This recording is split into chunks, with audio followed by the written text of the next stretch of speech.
This is Lisa from Mobile Tech Review, and this is the Samsung Notebook 9. Again, this time it's the 15-inch. Before we did the 13.3-inch, and many of you asked for us to cover the 15-inch as well. Many of the same principles apply here. It's still an Ultrabook dual-core ULV Intel 6th generation Skylake CPUs, a very usable keyboard on here, and incredible lightness, and very thin too, not much more than a half an inch. There you go. Very skinny laptop, but it weighs 2.9 pounds. Now the 13.3 inch is 1.9 pounds, so 2.9 is still incredibly light for a 15-inch laptop. Talking about usually, the lightest of those are 4 pounds, and many of them are 5 to 5.5 pounds. So for those of you who want the big screen, an Ultrabook is just perfect for what you need. You just need that dual-core CPU. Good processing performance, but you need a 15-inch display. It's 1080p, it's full HD resolution, non-touch. Well, this could be the laptop for you. With the 13.3-inch, I said, too long didn't watch, just go get one. With the 15-inch, there are many classes of machine that you might be interested in buying, so I can't really say that. That's a sweet spot for American laptops, and there's all kinds of things, from your basic, cheap, really low-end CPU models with plastic casings to gaming laptops in 15-inch sizes, professional quad-core portables, and then the Ultrabooks and very few convertibles, the HP Spectre X360 15T being one of the few of those. So I can't say this is the one for you, but if you are in the market for something with your usual Ultrabook kind of horsepower and performance, but a bigger screen and as light as possible with a nice classy metal casing, keep watching because we're going to look at it now. So the 15-inch version of the Samsung Notebook 9 is an attractive looking piece. I'm still not super excited about the silver finish. It's an all metal, it's aluminum and magnesium alloy casing, and the 15-inch is more rigid than the 13.3-inch. Not that we really had complaints about the 13.3-inch, and this guy is much more rigid than the LG Gram 15, which feels downright flippy-floppy flimsy. The machine is available on only one configuration, but it's a nice one. Core i7, that's a dual-core Skylake CPU, 8 gigs of RAM, and a 256 gig SSD that you could upgrade after the fact if you wanted to. Larger battery in here, not surprisingly from the 13-inch. More ports and a USB-C 3.1 port. Yay! That USB-C port is versatile. We tested it with 4K monitors. You can even charge in with it, so a lot of things you can do with it. Keyboard, as you might expect, given the 13-inch that we like so much, is very good again here, but it's not backlit. Go figure. Neither is the LG Gram 15. What is it with 15-inch thin and lights not having backlighting? The large Microsoft Precision Trackpad is very enjoyable, and no more complaining about PC trackpads. It's good stuff. So it may be insanely thin and insanely light, but that doesn't mean you're compromising on ports. And that's one of the things I really like about the Notebook 9 family. Even the 13-inch has lots of ports considering its dimensions. This is no 12-inch MacBook. But to be fair, they do have a lot more space to work with. This is not a 12-inch chassis. This is a full 15 inches. And it is 15. This is not a 15.6-inch display, which would be more normal for your 15-inch laptops, and it probably helps them save a little bit of battery life and keep the footprint small, a little bit closer to 14-inch. But you can see we got Samsung's signature taper, which I love. I love the look of that. I just miss the polished stainless steel edges here. I think to bring this down cheaper than, say, the Samsung Notebook 9 Pro, sometimes called the AtiBook 9 Pro. That's one of the concessions they made. You don't get quite as fancy a finish. But anyway, ports. We have a micro SD card slot. Go figure. The 13-inch has a full-size SD card slot. This makes not a whole lot of rational sense to me, but there's other things that they've got going on inside internally, and I'm sure there's a reason for that. Full-size HDMI. The 13.3-inch has micro HDMI, so you just have normal full-size. Happy day there. And a USB 3.0 port. And on the other side, we have the charging connector. It's a pin barrel style connector. Another USB 3.0 port.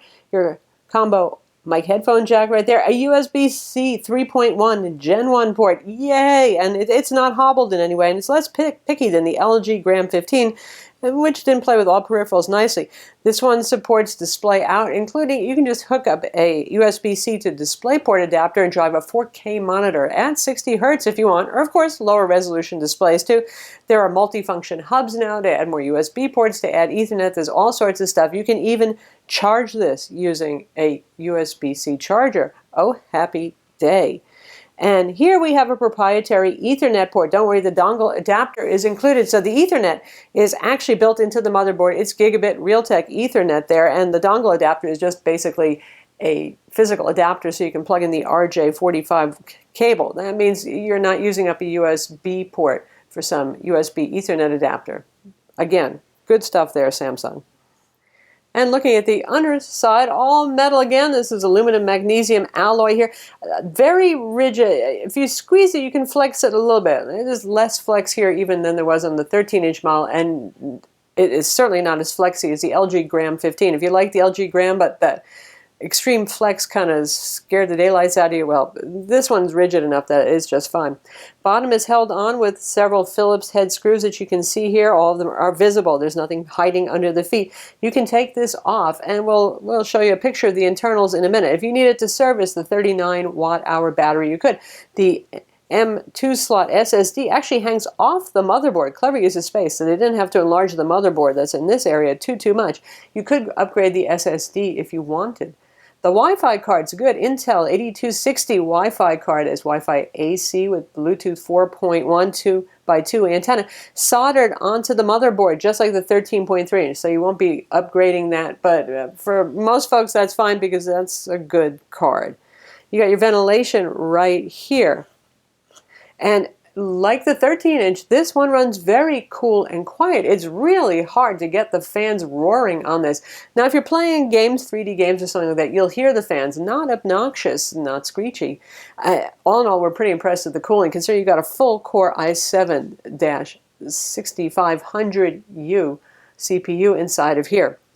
Speaker grills are over here, and the 13-inch was pretty quiet and anemic, unlike most Samsung laptops that have surprisingly good audio. This one's bigger. It has room for bigger drivers. No surprise, it's louder, it's fuller. It's not by far the best audio we've heard at all, but it's decent. It's passable for a 15-inch now. The keyboard has its Samsung typical dip down over here, and that's not just for their sense of style or lack of style, depending on your opinion on it. I like it fine. That's because ergonomically it's better if your fingers drop down a little bit below your palms. The keyboard is not backlit. That's right. Strange, because the 13.3-inch model does have backlighting. I don't know what it is about 15-inch super thins, but nope. But the key travel on this is quite good. Feels perhaps slightly even comfier than the 13.3-inch, but you know what? Either way, it's really a very pleasant tactile keyboard. Good damping, appropriate key travel for a thin and light. I love typing on this thing, honestly. It's sort of like if you took a ThinkPad and thinned it out as much as you possibly could. It feels sort of like that experience. And for those of you who hate having to hit the FN key to control your multimedia keys, you can hit FN lock, turn that on, and then you no longer have to hit the FN key to adjust your brightness or your volume or any of those things. The power button is separate off of the keyboard, not on the keyboard. I was like that, so when I reach for the delete key, I don't accidentally hit the power button. Trackpad, large, has just enough texture, but yet is still smooth that I find it quite comfortable. It's a very good Microsoft Precision trackpad. It behaves well. I have absolutely no complaints. I switch between this and a Mac laptop, and I don't feel any pain whatsoever. It works well, once again. And as you might surmise, this can open to 180 degrees, which is almost a little bit odd for something that doesn't have a touch screen. I suppose it's for those times when you need to give presentations, so show somebody your screen, that sort of thing. So it opens up flat, but this is not a convertible. This does not yoga. This does not do any kind of fancy gymnastics. It's a traditional 15-inch super light laptop that happens to open flat.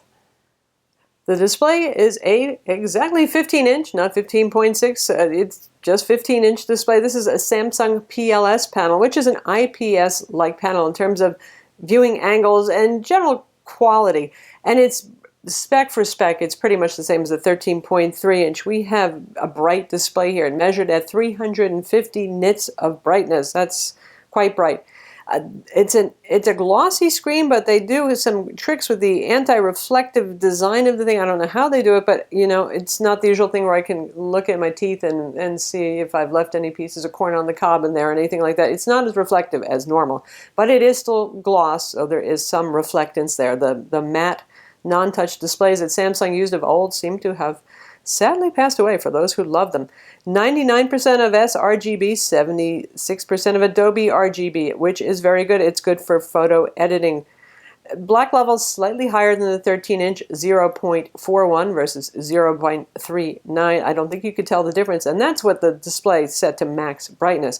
That brings contrast to 860:1, which is very respectable. It's a very good-looking display. Gamma is perfect across the curve, 2.2.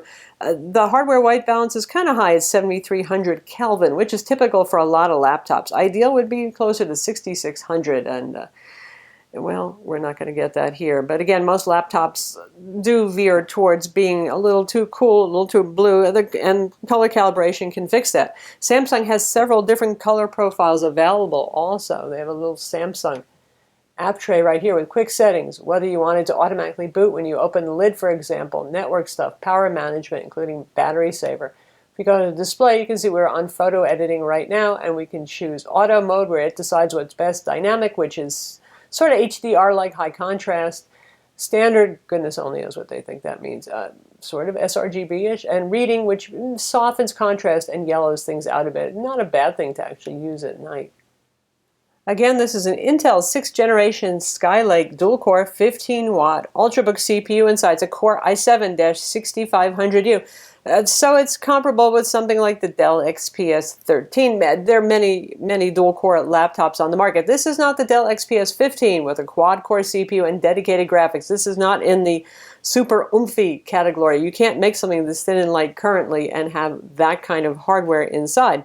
Still, this is more than good enough for doing some software development, for playing some older games or casual games on it. All your office tasks, photo editing, not a problem. Even using Premiere Pro on this is fine. If I was doing it professionally, which I do happen to do, I'd prefer to get the most powerful machine I could, since, you know, we spend hours a day doing that stuff. But for the average person, more than enough horsepower here. And you can see our PC Mark 8 score, very healthy, 3248.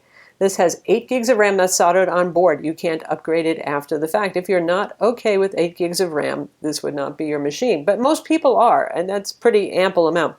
256 gig M2 SSD. It uses the SATA 3 interface. For the price point, it would, that's okay. PCIe, I don't expect that so much, and normal people can't really tell the difference. The drive is pretty fast. The SSD drive in ours, by the way, is made by Samsung. Not a surprise there, except for the fact that the 13-inch drive is made by Lite-On. Whatever. Here's our Geekbench 3 score. Again, very solid score there, hitting 7,000 for the multi-core test. It's a strong performing machine. And for those of you who want to do some gaming, or you're thinking about Photoshop and all that sort of thing, par for the course for a Core i7 with Intel HD 520 graphics. It scores P1576, that's the performance mode test. It is more than adequate for that stuff. You could even certainly play Civ on this, Left 4 Dead 2, you get the idea. Those sort of games, Bioshock Infinite on low settings. This is not for playing Far Cry Primal or one of the most demanding games on the market. That you need a gaming laptop for. For everything else, pretty much, this is a solid choice.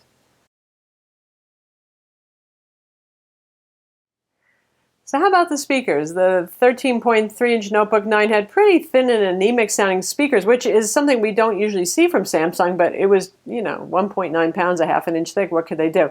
So we'll take a look at our LG Gram 15 review here, the competitor to this 15-inch Notebook 9, and we'll play a vid so you can hear what it sounds like.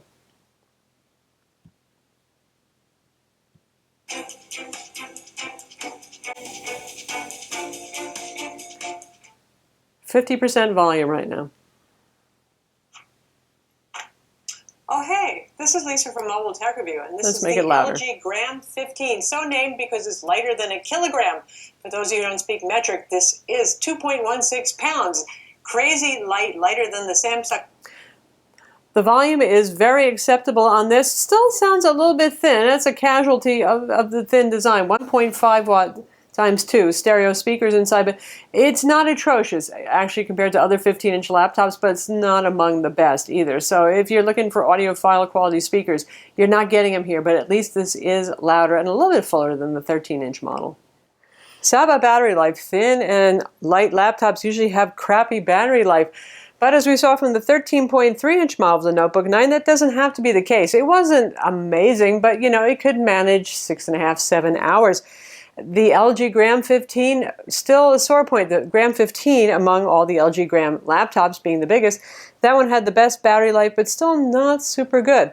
Samsung here has a 39 watt-hour battery. Now, usually with Ultrabooks, we see anywhere from 40 to 46 watt-hour battery, so a little bit smaller, but there's a reason why this doesn't have a 4K display, because those use a lot more power. The 1080p display, which I find to be a perfectly reasonable resolution on a 15-inch panel, saves you power. Samsung does good power management as well. Doesn't thermal throttle a lot either, which is nice. But anyway, compact charger, lots of cord, 45 watt typical Ultrabook charger. How does this thing do? Samsung claims 12 hours. That's optimistic. PC manufacturers almost always are. At 50% brightness when doing productivity work, that means MS Office, editing a few photos in Photoshop, social networking, email, and streaming 1080p video via Netflix or Amazon Prime, either way. Without doing any special power management at all, we averaged about 8 hours, which used to be unheard of for something this incredibly thin and light. So I'm pretty pleased with that. If you really wanted to go crazy with your power management settings, set it to use the least possible power, drop the brightness further, which you could do because this is a very bright display. You could squeeze out more on it, but I think most people will be pretty happy with just the default settings of 50% brightness because it really does manage to run pretty well. Now it depends on what you're doing. So if you're going to be playing Dota 2, don't expect to get 8 hours. Again, that's for productivity, web surfing, that sort of thing. If you're going to be pushing it hard, you'll get shorter run times, of course. So there it is, the Samsung Notebook 9 15-inch Core i7, 8 gigs of RAM, fast SSD inside, and the SSD is upgradable later if you want to do it. Battery life for something this thin and light is actually pretty impressive. Samsung claims 12 hours. Okay, so we get 8. 8 is still very usable, and heretofore, usually if you went for something this thin and light, you suffered a whole lot. It kind of beats the pants off the LG Gram 15 that we reviewed in everything except for potentially the looks department. The Gram 15 was very MacBook derivative, but also very pretty, as long as you like gold.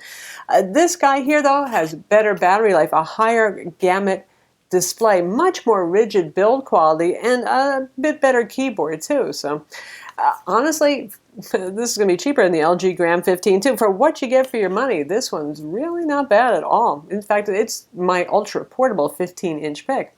I'm Lisa from Mobile Tech Review. Be sure to visit our website for the full written review and subscribe to our YouTube channel for more cool tech videos.